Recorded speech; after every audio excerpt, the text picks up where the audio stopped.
Muito obrigado por ter clicado nesse vídeo e por acreditar em nosso trabalho. Sua presença é muito importante. No meio de um império opressor, uma mulher silenciosa muda o destino de um povo. Essa é a história de Esther. Coragem, fé e inteligência no limite da sobrevivência. Livro de Esther, capítulo 1. No tempo em que Assuero, também conhecido como Xerxes, governava o grande império persa, sua autoridade se estendia da Índia até a Etiópia. Eram 127 províncias debaixo da sua coroa. Um domínio vasto, cheio de luxo, política e orgulho. Assuero era rei, mas mais do que isso, ele era símbolo. Um homem que não podia ser contrariado. Seu poder era seu trono, mas também sua armadilha.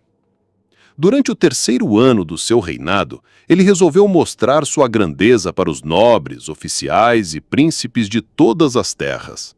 Fez uma festa que durou 180 dias, 6 meses de ostentação pura. Mostrava ouro, pedras, tecidos finos, tudo o que podia para inflar seu ego e garantir respeito através da aparência.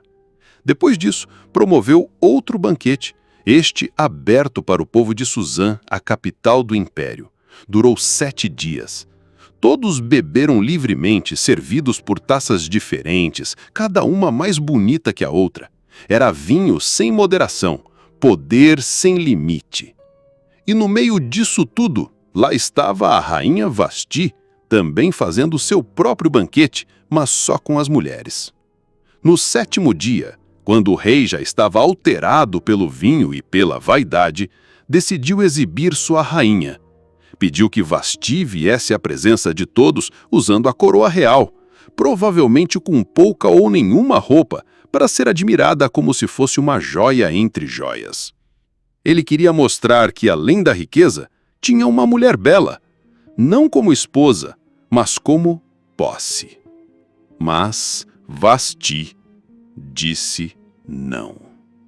Ela recusou, não quis se apresentar como um objeto diante de bêbados e ministros. Esse não foi um terremoto no império. Um homem poderoso, embriagado de orgulho, foi desafiado pela própria esposa. A recusa expôs uma verdade que o rei queria esconder, que nem tudo estava sob o seu controle. O rei ficou furioso, humilhado.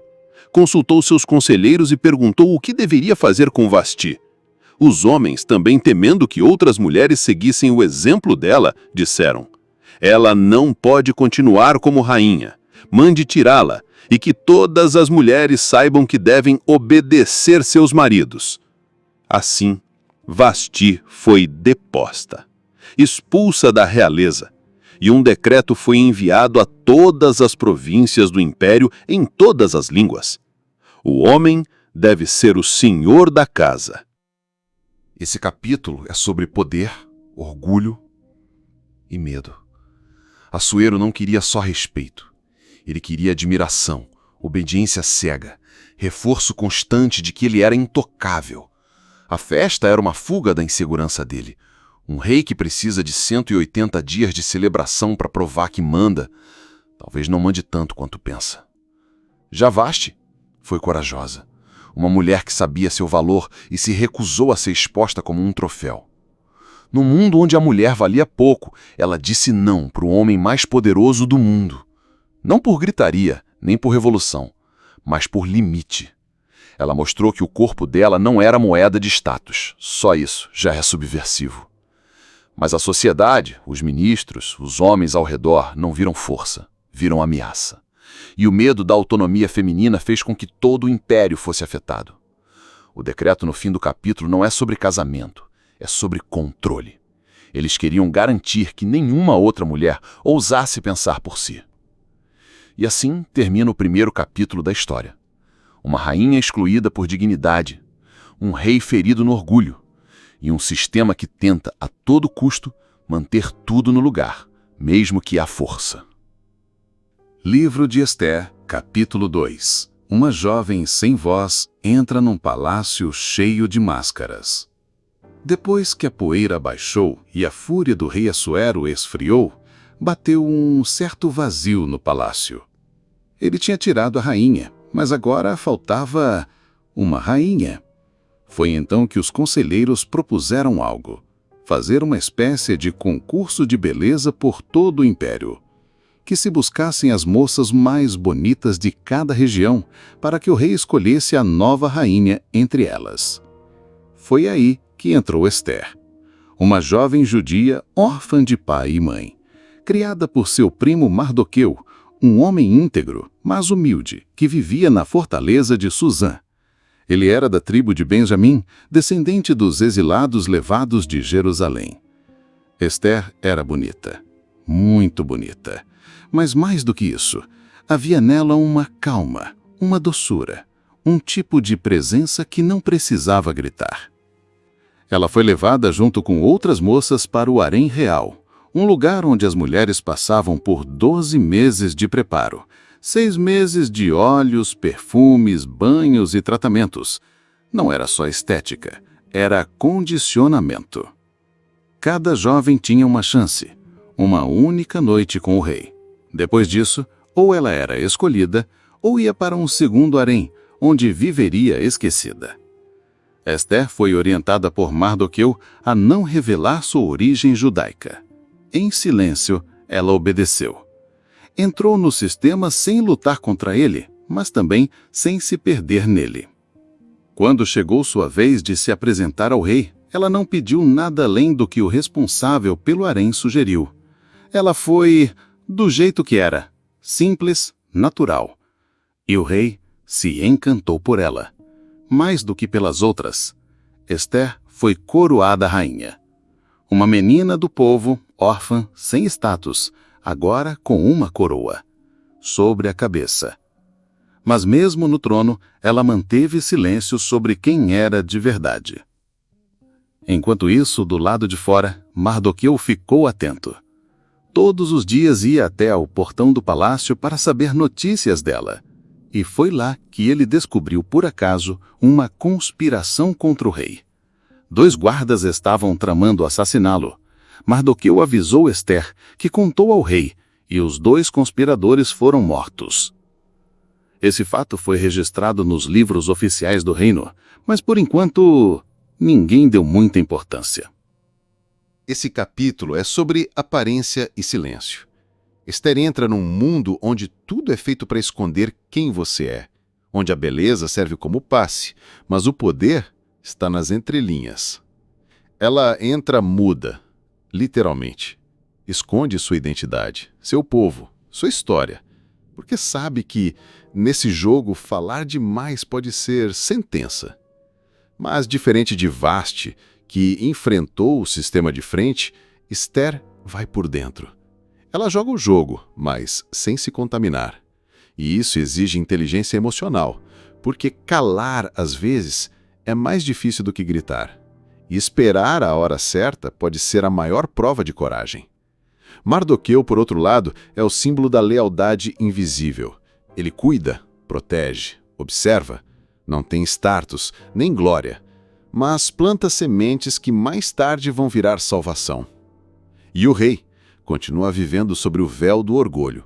Escolhe uma nova rainha como quem escolhe um troféu. Não faz ideia de quem ela é, só vê a superfície. Mas, sem saber, colocou dentro do palácio alguém que vai mudar o rumo da história. Livro de Ester, capítulo 3. Amã, o poder que brota do ego ferido. Logo depois que Ester foi coroada e Mardoqueu salvou a vida do rei, um novo personagem ganhou espaço no palácio: Amã. O rei Assuero o promoveu a um cargo altíssimo, acima de todos os outros príncipes. Onde Amã passava, era exigido que todos se curvassem em reverência. Era respeito ou medo. Todos obedeciam, menos Mardoqueu. Ele ficava no portão do palácio, vigiava a rotina, observava. E quando Amã se aproximava, ele simplesmente não se curvava. Amã não entendeu aquilo. Ficou incomodado. Começou a observar Mardoqueu e descobriu que ele era judeu. Aquilo irritou ainda mais. Amã era o tipo de homem que não suportava perder no detalhe. Ele podia ter tudo: poder, reconhecimento, privilégios. Mas bastava um não, uma única pessoa que não obedecesse, para ele perder a cabeça. E aí começa a parte sombria. Amã não quis se vingar só de Mardoqueu. Quis acabar com todo o povo dele.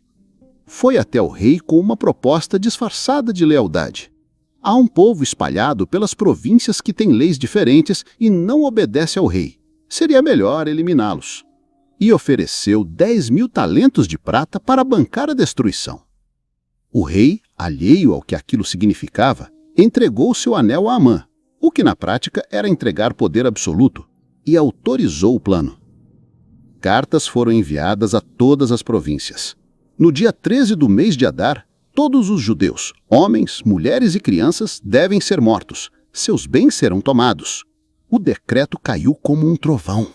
Enquanto o rei e Amã se sentavam para beber, a cidade de Suzã ficou em choque. Esse capítulo mostra como o ego ferido de um homem pode virar tragédia coletiva. Amã é vaidoso, narcisista e inseguro. Ele não suporta a ideia de que alguém exista fora da sua sombra. E como muitos poderosos, quando sente que perdeu o controle sobre uma pessoa, resolve descontar em um grupo inteiro. Mardoqueu, ao não se curvar, não estava fazendo escândalo. Ele simplesmente ficava de pé. Só isso já era provocação suficiente para quem vive da imagem. É assim que surgem os grandes absurdos da história. Não por justiça, mas por orgulho. Amã transforma um incômodo pessoal numa tragédia nacional. E o rei, cego pelo conforto e confiança no aliado, assina sem pensar. Entrega poder sem questionar a intenção. E aqui vemos algo comum até hoje. Quem tem a caneta, muitas vezes não entende a dor de quem vai sofrer com a tinta. Esse capítulo termina com um contraste brutal. Enquanto o povo chora nas ruas, o rei e Amã estão bebendo, rindo, brindando, ignorando o sofrimento que ajudaram a decretar. Livro de Ester, capítulo 4. Quando o silêncio vira peso e a coragem pede passagem. O decreto para exterminar os judeus se espalhou como fogo. Em todas as províncias, o povo chorava, jejuava, rasgava as roupas. Era desespero, mas também era luto antecipado.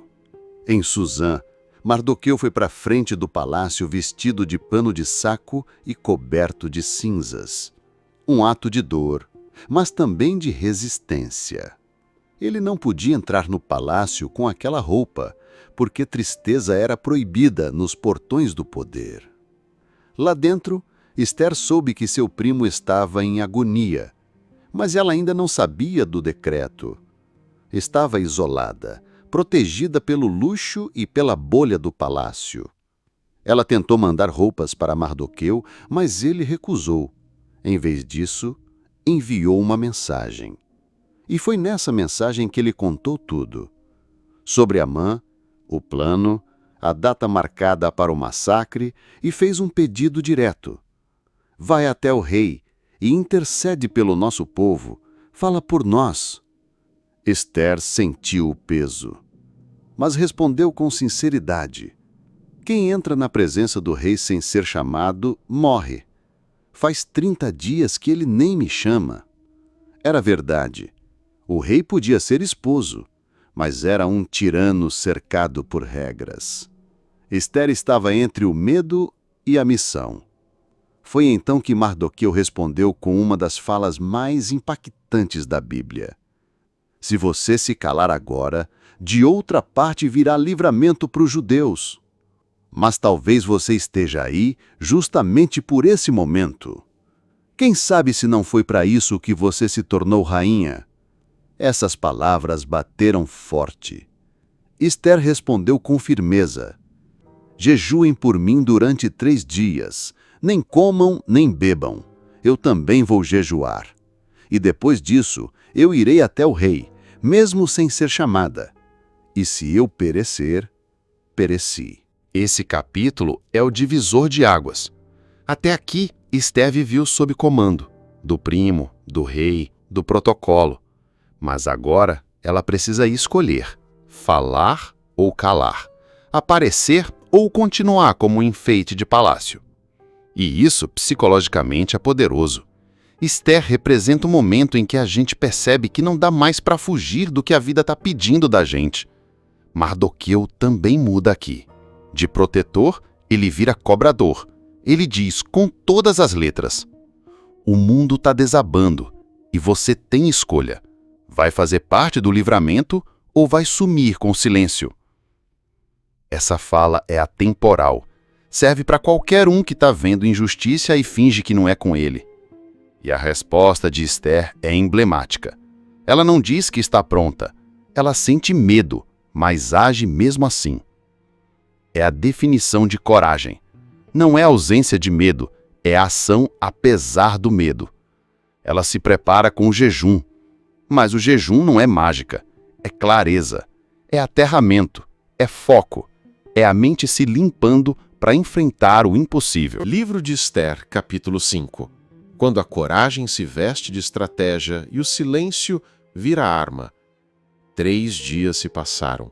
3 dias de jejum, silêncio e preparação. Então, Esther vestiu as roupas reais, não qualquer roupa. Ela se vestiu como rainha. Mas no coração era a órfã. E assim, atravessou os corredores até a sala do trono. O rei estava lá, sentado, com a coroa, com o cetro. Era o momento. Se ele não estendesse o cetro, ela morreria ali mesmo. Mas quando a viu, ele se agradou, achou graça nela e estendeu o cetro. Esther tocou a ponta. A vida estava preservada. O rei perguntou: o que você quer, rainha Esther? Mesmo que seja metade do reino, será dado a você. Mas ela não pediu nada, ainda.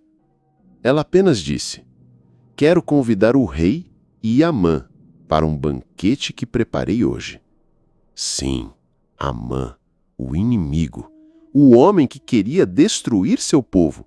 Ela o chama para comer com ela. O rei aceitou na hora. Amã também. No banquete, o rei volta a perguntar: e agora, o que você deseja? E Esther responde: quero que o senhor e Amã voltem amanhã para outro banquete. Mais uma vez, ela adia o pedido, não por medo, mas por estratégia. Amã saiu do banquete inflado de orgulho. Foi para casa se sentindo o homem mais importante do mundo. Mas no caminho, viu Mardoqueu no portão, parado, erguido. De novo, não se curvou. Amã ficou transtornado. Chegou em casa contando vantagem, falou da posição, da rainha, dos filhos, mas disse: nada disso me satisfaz enquanto esse judeu, Mardoqueu, estiver vivo. A esposa e os amigos sugeriram o pior. Manda levantar uma forca de 22 metros e peça ao rei amanhã cedo para enforcar Mardoqueu. Amã adorou a ideia. Mandou preparar a forca imediatamente. Esse capítulo é um manual de inteligência emocional em ambientes de poder. Esther poderia ter despejado tudo no rei na primeira chance. Poderia ter implorado, chorado, gritado. Mas não. Ela usou o tempo, usou o contexto, fez Amã baixar a guarda, fez o rei se envolver emocionalmente antes de entender o problema. Isso é sabedoria. Isso é leitura de ambiente. Isso é uma mulher estrategista, não só corajosa. E Amã, por outro lado, revela o narcisismo completo.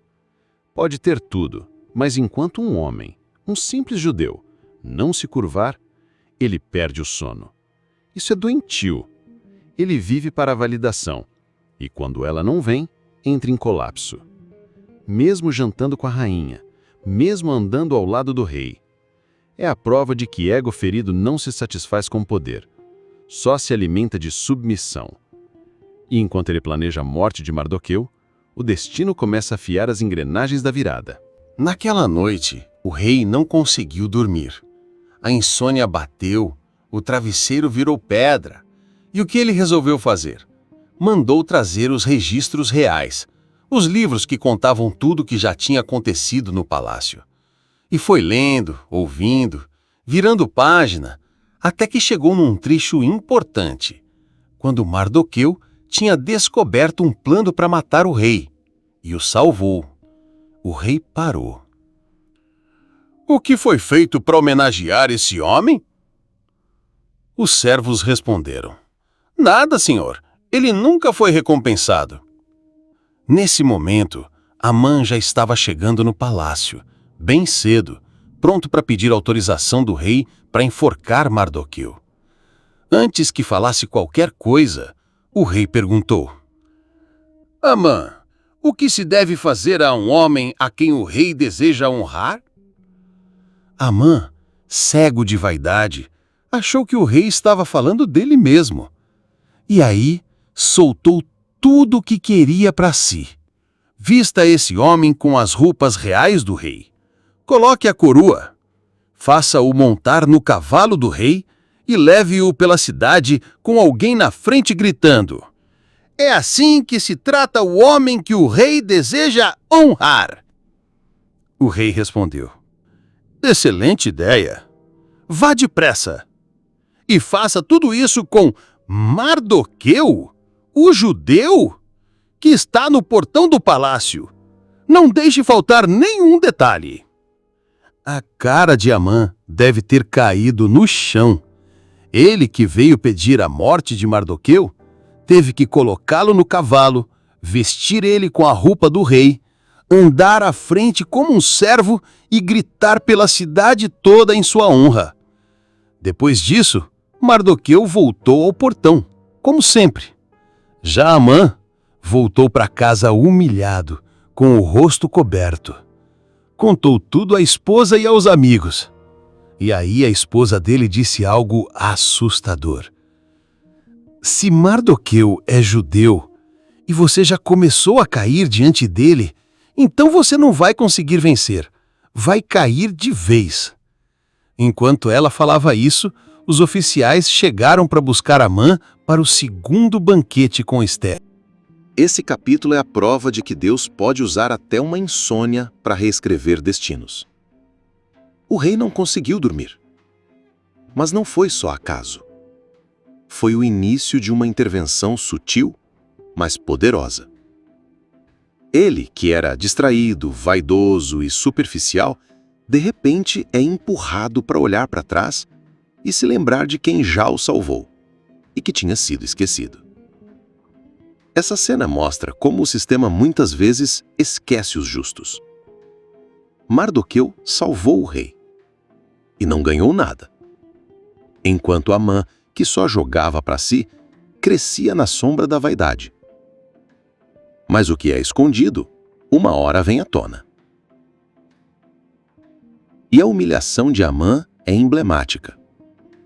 Ele idealiza a glória e tem que entregar ela ao homem que odeia. E mais, é forçado a dizer com a própria boca que Mardoqueu é digno de honra. Essa é a queda do narcisismo, quando o vilão se torna funcionário da própria ruína. E o aviso da esposa dele não é só profético, é psicológico. Ela entendeu. Você perdeu, Amã?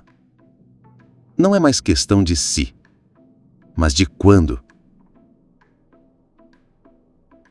E com essa previsão pairando no ar, Amã é arrastado para o banquete que vai selar seu destino.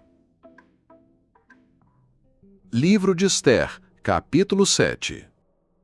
O dia em que o silêncio virou voz e o plano virou contra o vilão.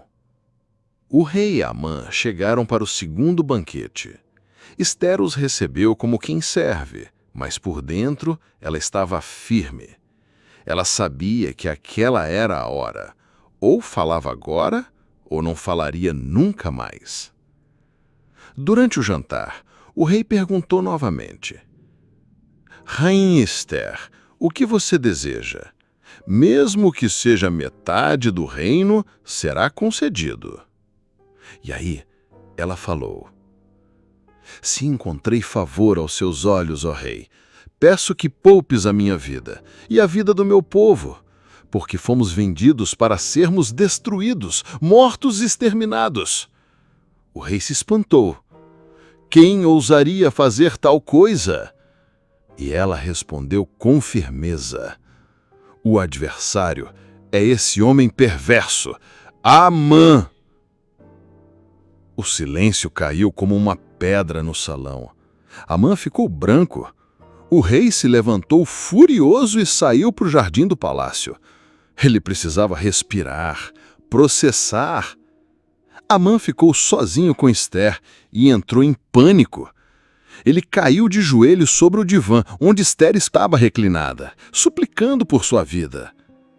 Mas naquele momento o rei voltou. E ao ver Amã tão próximo de Esther, interpretou como abuso. Até mesmo aqui na minha casa? Vai atacar a rainha diante de mim? Na mesma hora, os guardas cobriram o rosto de Amã, sinal de que seria executado. Um dos servos do rei avisou: Senhor, Amã mandou levantar uma forca de 22 metros para Mardoqueu, aquele que salvou a vida do rei. Então o rei disse: Enforquem Amã nela. E assim foi feito. Amã, que construiu a forca para o homem que odiava, acabou pendurado nela, e o furor do rei se acalmou. Esse capítulo é um espelho para muita coisa que acontece ainda hoje. Esther usou o tempo certo. Ela não falou antes, nem tarde demais. Ela esperou o rei estar emocionalmente presente, envolvido, grato, e então abriu a verdade. O modo como ela se posiciona também é sutil e inteligente. Ela não começa acusando, ela começa pedindo a própria vida. Ou seja, ela transforma o problema do povo numa questão íntima. Matar os judeus e matar a rainha. O rei, vaidoso como era, nunca permitiria isso. E quando descobre que o responsável é Amã, o homem em quem mais confiava, sente-se traída. E a traição, para quem vive de aparência, dói mais que o erro. Amã, por sua vez, passa do orgulho à humilhação total, suplicando pela vida diante da mulher que ignorou. E o destino, com toda a sua ironia, faz com que ele morra exatamente na estrutura que ele mesmo mandou levantar. Essa cena mostra que o mal não só é vencido, ele se consome. Quem trama contra o outro, muitas vezes, cava a própria queda. E o rei, por fim, começa a acordar. Começa a ver o que estava diante dele o tempo todo. Às vezes, a justiça só acontece quando o poder ouve a voz certa na hora certa. Naquele mesmo dia, o rei Assuero deu à rainha Esther todos os bens de Amã. Terras, riqueza, casa, posição, tudo o que era do vilão passou a ser da mulher que ele queria destruir. E Esther revelou ao rei que Mardoqueu era seu parente. Então o rei tirou o anel real, aquele mesmo que havia dado a Amã, e agora o entregou a Mardoqueu. Ou seja, o poder trocou de mãos. Esther colocou Mardoqueu como administrador da casa de Amã. O homem que antes ficava no portão do palácio, agora era braço direito do rei. Mas o problema ainda não tinha sido resolvido. O decreto de destruição dos judeus ainda estava valendo. Esther se lançou aos pés do rei. Chorou, implorou, pediu que os planos de Amã fossem cancelados. O rei estendeu o cetro mais uma vez, sinal de que ela podia falar. E Esther disse: Se eu tenho favor aos teus olhos, se é justo, então escreva um novo decreto que salve meu povo, porque como suportarei ver a destruição deles? O rei respondeu: o que foi escrito com meu anel não pode ser cancelado, mas vocês podem escrever um novo decreto em meu nome, usando o mesmo anel. E foi isso que fizeram. Na mesma hora, Mardoqueu redigiu uma nova carta real. Mandou cópias para todas as províncias, em todas as línguas. O novo decreto dizia: os judeus têm o direito de se defender. Podem se organizar, reunir, proteger suas famílias, seus bens, suas vidas. Quem tentar atacá-los será combatido. As cartas foram enviadas em velocidade máxima, com mensageiros a cavalo com ordem do rei. E então a cidade de Suzã sorriu. O que antes era desespero virou esperança. O povo judeu passou do medo para a alegria, do luto para a festa. Mardoqueu agora usava roupas reais, linho fino, púrpura, uma grande coroa de ouro. E o povo celebrava nas ruas. E por todo o império, em cada cidade onde a carta chegava, o povo judeu festejava, com banquetes, alegria e honra. E mais, muitos povos, ao verem tudo isso, se declararam judeus, com medo ou por respeito. Esse capítulo mostra que derrubar o vilão não resolve tudo. Porque o que foi escrito, o que foi assinado, o que foi determinado por leis antigas e egoístas, continua valendo, mesmo com gente nova no comando. É como se dissesse: mudar pessoas é o primeiro passo, mas mudar sistemas é mais difícil. Esther não descansou depois da morte de Amã. Ela podia, tinha riquezas, status, poder, mas escolheu lutar até o fim. E ela usa todas as ferramentas. Ela fala com emoção, chora, se expõe e, ao mesmo tempo, propõe soluções práticas. Mardoqueu também cresce. Antes era só o conselheiro. Agora assume o papel de executor. Escreve, organiza, garante que o novo decreto chegue a tempo, porque coragem sem estratégia não salva ninguém. E o povo que antes estava condenado, agora sorri nas ruas, porque alguém usou o próprio lugar de privilégio para proteger quem não tinha voz. Esse capítulo também mostra que a voz do povo muda conforme a liderança muda. Antes, os vizinhos olhavam os judeus com desprezo. Agora, muitos querem até se juntar a eles. A força atrai, mas a justiça transforma. Livro de Esther, capítulo 9. O dia 13 do mês de Adar era o dia marcado, lá no decreto antigo, para o extermínio dos judeus. O inimigo ainda estava vivo em muitos lugares, e a tensão era total. Mas algo tinha mudado. Agora, o povo judeu tinha autorização real para lutar. Tinha respaldo, tinha estrutura e, mais importante, tinha coragem. Em todas as províncias do Império Persa, os judeus se levantaram, organizados, alinhados e resistiram com força a todos os que tentaram atacá-los. E adivinha? Eles venceram. O medo mudou de lado. O povo que antes chorava escondido agora fazia frente. E os oficiais, os governadores, os líderes das províncias começaram a apoiar os judeus. Por quê? Porque agora Mardoqueu era poderoso no palácio e sua fama crescia por todo o reino. Na capital, Suzã, os judeus mataram 500 homens que tentaram atacá-los. E mais, mataram também os 10 filhos de Amã, os mesmos que, segundo o texto, tinham herança do mesmo ódio do pai. Mas não tomaram os bens de ninguém. O objetivo não era roubo, nem vingança por lucro. Era autodefesa, justiça, equilíbrio. No dia seguinte, Esther pediu ao rei permissão para que os judeus de Suzã tivessem mais um dia para completar a defesa. O rei autorizou. E no dia 14 de Adar, a paz finalmente chegou. As lutas cessaram.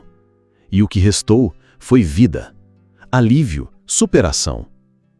Nesse dia, os judeus estabeleceram uma comemoração. Um tempo de banquete, troca de presentes e ajuda aos pobres. Era o nascimento da festa de Purim, lembrando que o dia marcado para a dor virou o dia da vitória. Esse capítulo é a prova de que justiça sem ação é só esperança. Quando chegou o dia do massacre, o povo judeu não ficou esperando o milagre. Eles se levantaram, usaram o que tinham, lutaram. E aqui vale uma reflexão.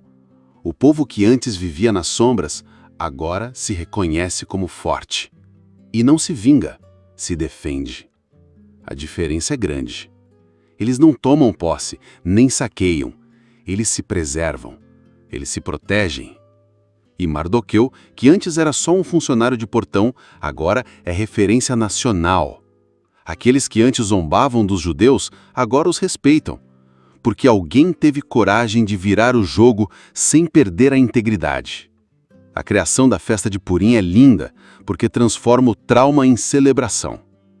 Não é apagar o passado, é recontá-lo com honra. Eles disseram: esse dia que foi feito para nos matar, agora é dia de festa, de comida, de partilha, de lembrar o que Deus fez quando tudo parecia perdido. É memória com sentido. É resistência com festa. É trauma com identidade.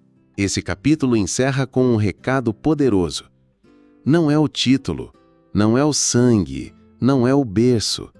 É a postura diante da vida que faz a grandeza de um homem. Mardoqueu não buscou glória, ele buscou justiça. Protegeu Ester quando ninguém mais o faria. Alertou o rei quando poderia ter ficado calado. Assumiu riscos, jejuou, orou, esperou, agiu e nunca se vendeu. O rei, com todo o seu poder, fica quase como o pano de fundo no encerramento. Mas Mardoqueu é um nome lembrado, um nome honrado, um nome gravado na história. Isso mostra que o mundo pode até valorizar os que gritam, os que mandam, os que aparecem. Mas no fim, é o justo quem permanece. E assim termina o livro de Ester. Uma história sobre coragem feminina, resiliência silenciosa, luta contra sistemas podres e sobre como o bem, mesmo acuado, sempre encontra um jeito de florescer. Se essa história te tocou de alguma forma, deixa teu like, compartilha com alguém e se inscreve no canal. Aqui a gente transforma texto antigo em reflexão viva, real e de rua. Muito obrigado de coração por ter ficado até aqui comigo.